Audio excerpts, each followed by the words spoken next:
and welcome to me, Katja Jolak. Today I will show you how to create in a pan I buy from a flea market, and it's a children's pan. Yes, it's a toy. I'm thinking to do like a dreamy landscape inside it. I was thinking to do it on the other side, but I decided to do it inside the pan to give it more like the 3D effect. But also I have big struggle because I want to do on the other side. But this time inside to give the 3D effect, and I started to paint my pan with black heavy gesso so I can do something inside it. So find objects a little bit everywhere and see what you can do with it. I want to add some texture, a little bit more interest to the handle, so I have like a black string that I take around the handle to give it a little bit more interesting. The main focus would be inside the pan, but I want to add something. So I think the black string is perfect, and I choose this the black color because I had it. Otherwise it's okay to use other color, and it's you can paint it over it. It's so easy. So if you like the video, please give the thumbs up, and remember, if you like the channel, please subscribe. It helps, and please leave a comment. Nobody's more happy than me if you leave a comment and let me know what you think. I'm open for it, and I read all the comments. So here you see I want to hang it on the wall, so I take the string and do like you see what I'm doing. I don't know the exact word. You know that English is not my first language. So I'm doing something here, and do like a hanger and adding even more. I know I doesn't give you some close-up, but you see what I'm doing here, and I'm not looking out for perfection, not at all. Only to give it a little bit more interest, and it's a little bit, I realize it's a little bit difficult to show when something is black. I have some heavy body gel that I will glue my embellishment with. It's the strongest gel ever, and I'm so happy of it. And it's so strong when you glue it that you can have really heavy embellishment, like here from Midform, really heavy castings. And even if you want to ship something, send it with the post, it will stay.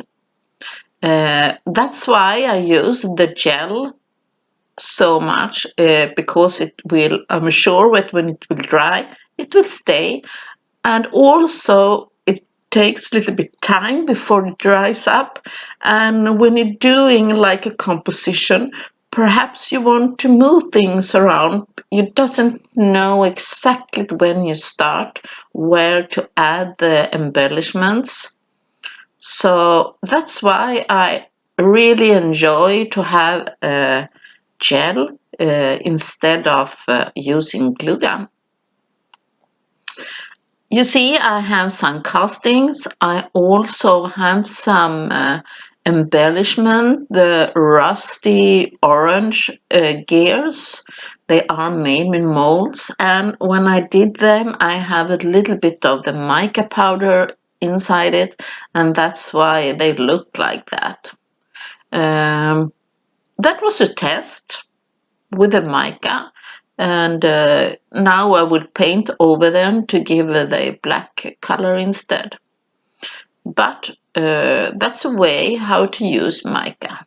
And here you see I want to have my house in the focal point, so I'm trying out now and then that the house, the things that I want to show, they look okay.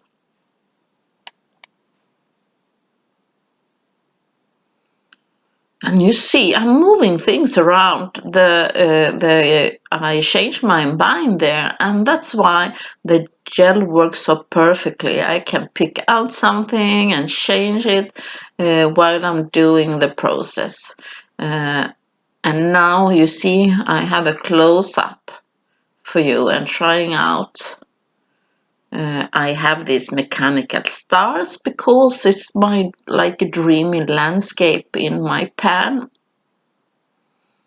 You can have like a regular size. This is a really small pan, or find something else like a big spoon or something else to create in. And it's so fun with mixed media. You can find different items to work in. Okay, the landscape of above almost looks like I'm ready, and the house will also have like a wings on the top and some stars. I have some chipboard in the background because the house need to have something in the background.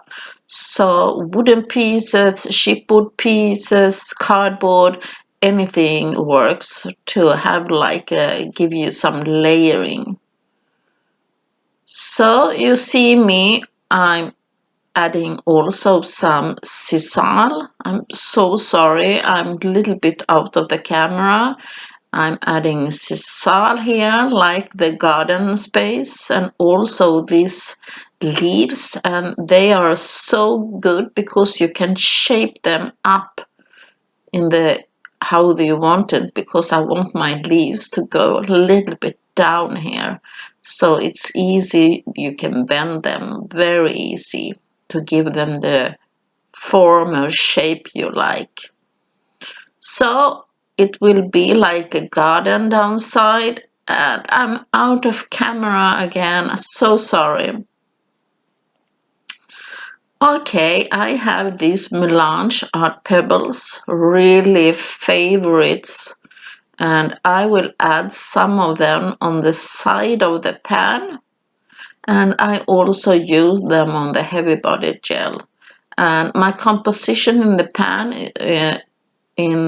it's not dry really yet, so it's easy to show, but I will add on 3 sides. Here on the opposite side, some of them, and one here on 3 places, you know, the triangle, to make it the composition. Yeah, and here I have some texture paste. And I'm adding some texture here with the brush, a little bit here and there in the background. Don't take your best brush, because some texture, because it's some like a sandy or grain, something like that. I'm not really taking care of my brushes. So, but remember to not use your newest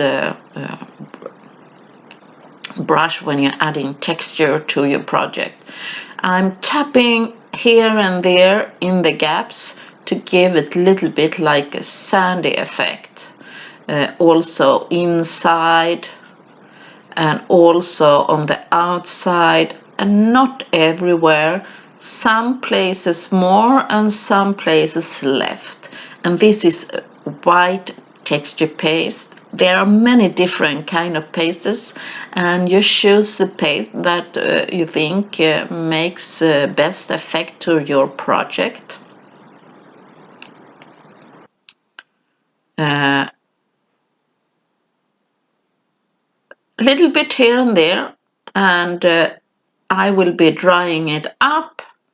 And when everything is dried up, I will again use the heavy gesso to paint everything black. Especially my embellishments, molds, and art pebbles need to be black, so I can add anything I want over on the top.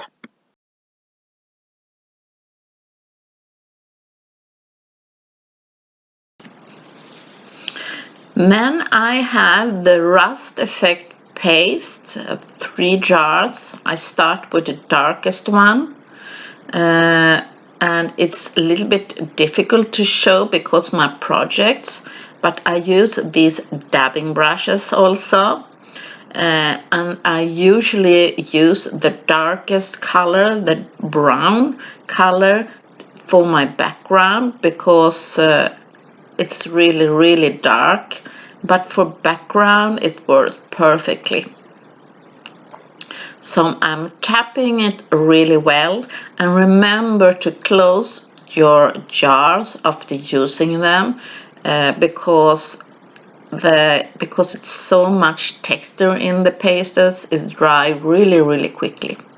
Now I have the more orange paste and tapping here and there, and that's really gives more effect to your project. A little bit here and there, and I'm not having the rust paste inside my pan, it's like outside. I want to have a different effect. I like working with contrast, and here like the grungy, really dirty effect, like you have found the pan outside for a really long time.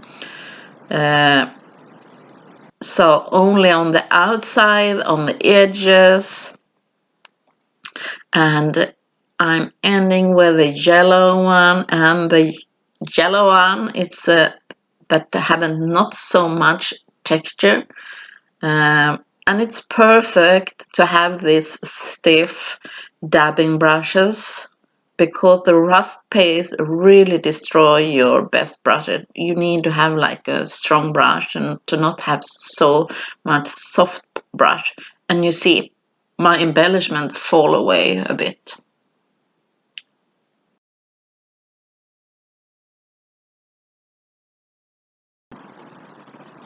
Okay, I'm ready for the inside.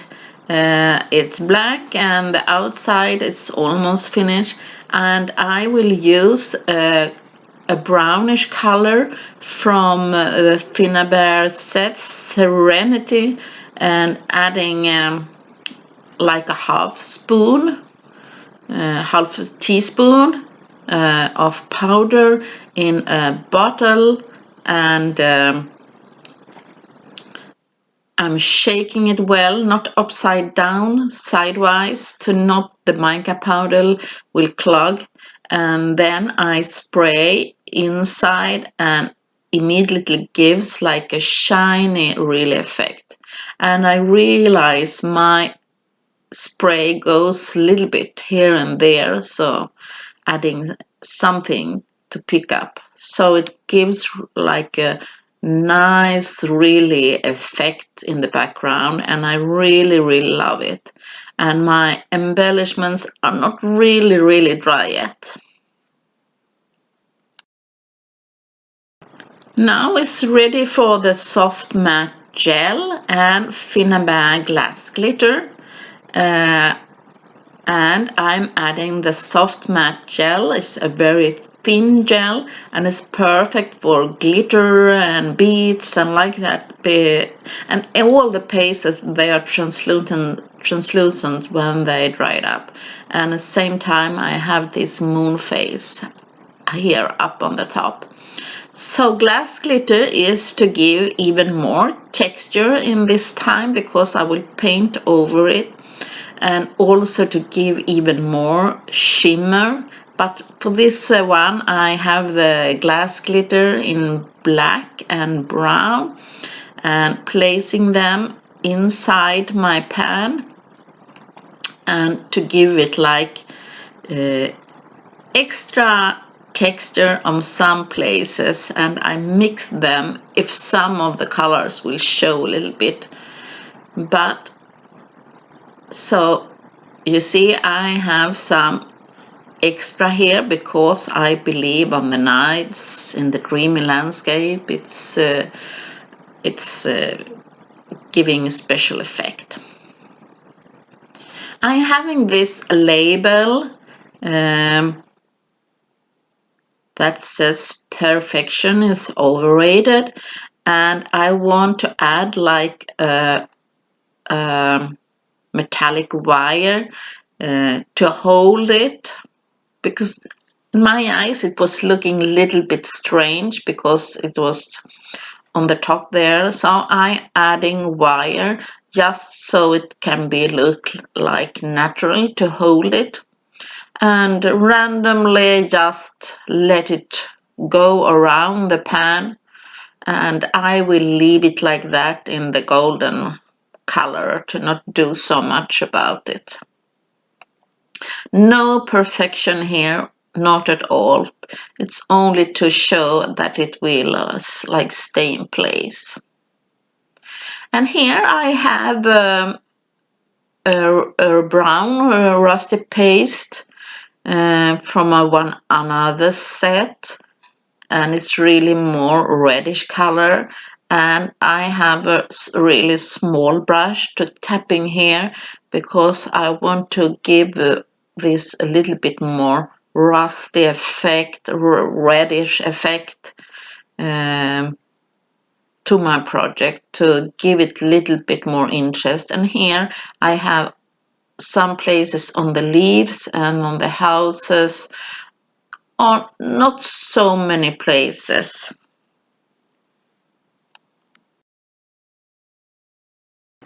Now it's time for mica powder again, and this is the color from the Oriental set, and I have a little bit in a bottle spraying, and now to give it a little bit more like icy effect, like something, because I need a little bit contrast, and this is only a little bit touch of the blue to give it more cold effect, because the other colors are really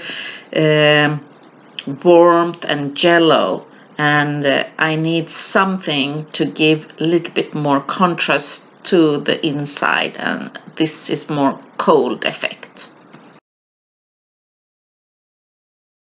Yeah, and I have the golden mica from the Oriental set, and also the color fluid medium that is perfect to add some drops adding.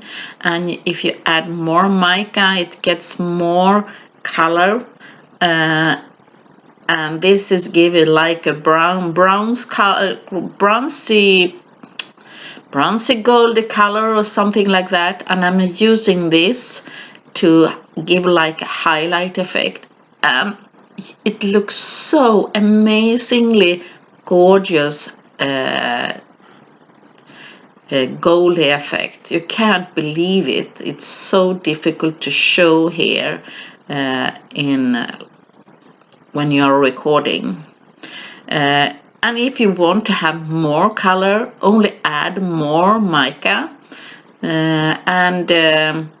or you dry it and do it once again. And this color fluid medium is perfect if you want to seal it, because it really holds the color. Otherwise, mica, you can need to seal it. But if you don't do anything with your project, like here, I will hang it on the wall. I'm not afraid that mica will fall off. So now I have some micro beads, and I'm doing this before it's totally dry.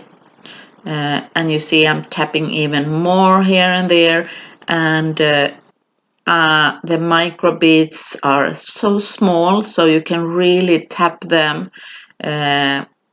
where I have used color fluid medium, because they will stay.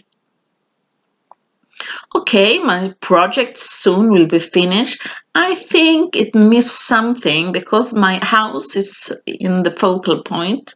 So to give some extra to like focus on my house, I have some from Prima, some beads, and I pick the golden ones and I add them around my house, because I want, when you look at my project, I want first who looks on my house see the house or my pan. So that's why I add these beads to frame my house. Yeah, a little bit more mica here and there for last touches. And I'm adding little bit of the white, and I only want little bit, small touches to give it like more whitening and a little bit more cold, because it's really yellowish and like that. So only on few places and really light-handed to give it like the final touches. So hope you enjoy my project, and thank you for watching. I had a really great time, and yeah, find something to create with brooding items or something else. Hope you enjoy it. Thank you for watching. Bye bye.